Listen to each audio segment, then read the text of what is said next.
Good evening, good morning, good afternoon. So today is haul ako ng aking weekly grocery. So ayan, meron akong bagong nabiling tea bag for my daily use panty. So ayan, bumili nga pala ako ng strap ng aking bra, of course, ang aking everyday use toothpaste, Colgate, at bumili nga pala rin ako ng avocado, everyday breakfast. So ayan ang aking breakfast every morning, avocado. At ito nga pala yung aking ginagamit kong perfume. Ayan, yung Elizabeth Arden Avenue. So ayan, so na 125 ml to. So nabili ko lang siya ng 170. Regular price siya, hindi siya sale. So okay lang yan, matagal pa bago mag sale. So ayun nga pala, na nakabili nga ako ng regular price din, hindi siya sale sa Sasa. Ayan yung Revlon Color Stain Satin Lipstick, and then this one Sweden Ink.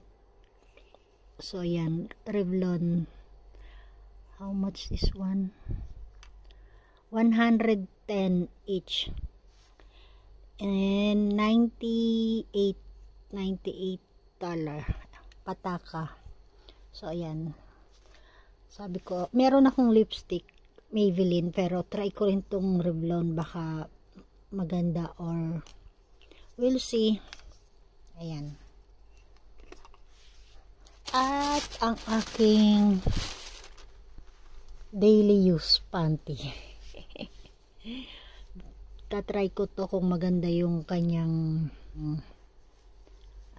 quality. So ayan, isang gray at isang black. So nakabili rin ako last week. So ayan ang aking napamili at ang aking grocery. Dahil napakainit na ngayon mga pangyaw, so bumili ako na itong dalawa. Dahil napakainit, talagang hindi mo kakayanin. Ayan, cotton siya, pure cotton.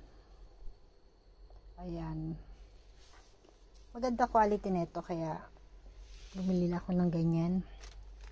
At ang aking paper towel, dahil meron pa akong stock, so bumili lang ako ng isa. At dahil nga may nakita akong sale, ayan, ito yung, actually hindi itong ginagamit kong sabon, pero nakita ko siya at tatry ko siya kung mabango. Hindi na masama. 38 pieces, $30. So try ko kung mabango. So dahil Chinese, hindi ko maano kung ano to, liquid detergent for washing. Ayan, one pieces kung siguro konti lang yung iyong lalaban, at 2 pieces naman kung talagang maramihan, try ko rin. So ayan ang aking napamili. So hindi naman yan everyday. So dahil namin wala lang akong ma-vlog, kaya ayan, i-haul ko na lang yung aking grocery for today. So ayun nga, sabi ko nga sa inyo, nakabili ako last time ng how many pieces? Ayan, 3 pieces na black tea bag, full of lace.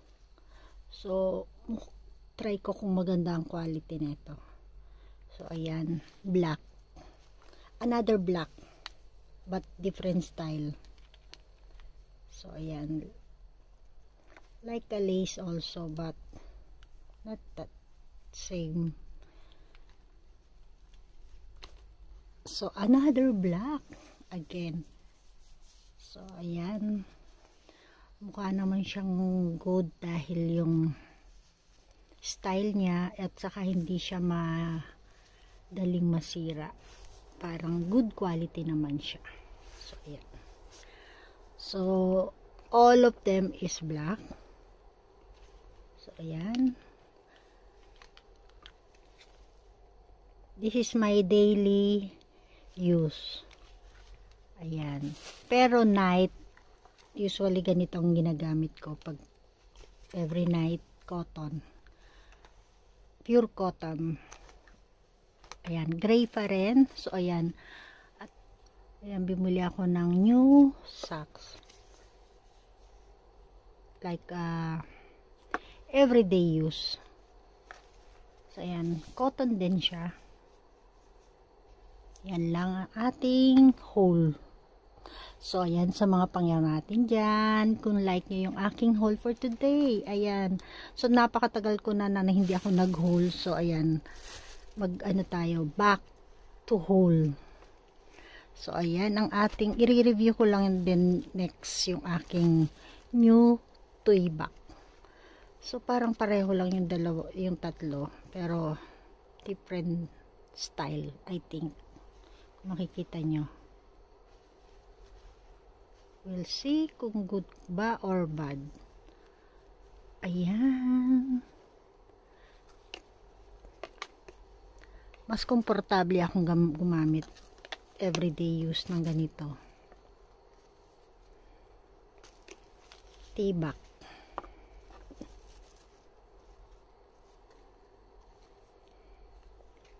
Okay, sa mga pangyaw po natin dyan, maraming pong salamat sa papananood. At kung gusto nyo naman po yung aking haul for today, ayun, don't forget to like, share, and kung gusto nyo naman po mag-comment dito sa mga tibak ko, mag-comment lang po kayo sa comment section. At please, kung gusto nyo naman po ma-update sa aking mga bago kong upload, please click the notification bell and please subscribe my channel. Thank you for watching, guys.